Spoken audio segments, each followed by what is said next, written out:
So dito tayo ngayon sa ICI. Ayan. So si Sarah. Ma'am, kanina pa natin sinusubukang teka lang, kulik lang.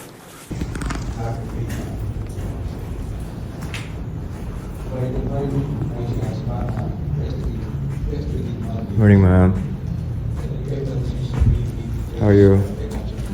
Hi. Hindi niyo pasama si Carly today?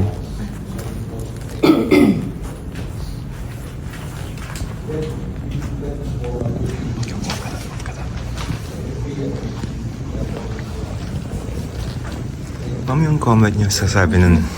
Ha? Sige lang.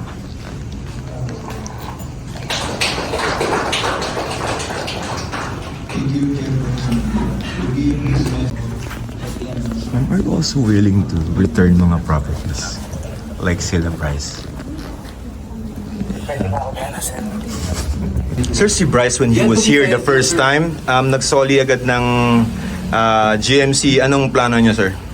Wala ho kami isusolim muna kasi na-freeze nga yung account eh. Okay. So, di pa ho namin pinag-uusapan yan.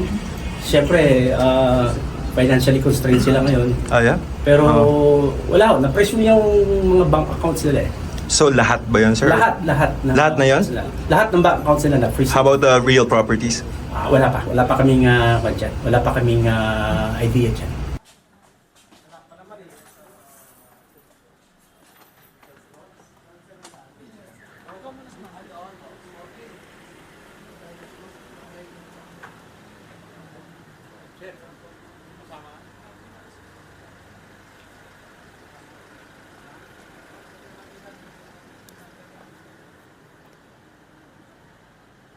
Ah, sir.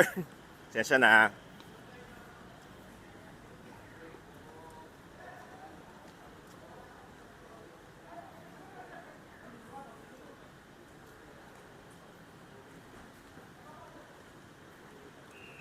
Sir, konti lang. Anong magiging testimony ni Madam? Ano sabi lang ng ICI? Anong kailangan nila?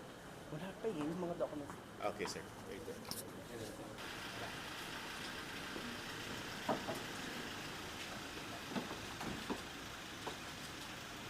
Hi, sir. Good morning, sir.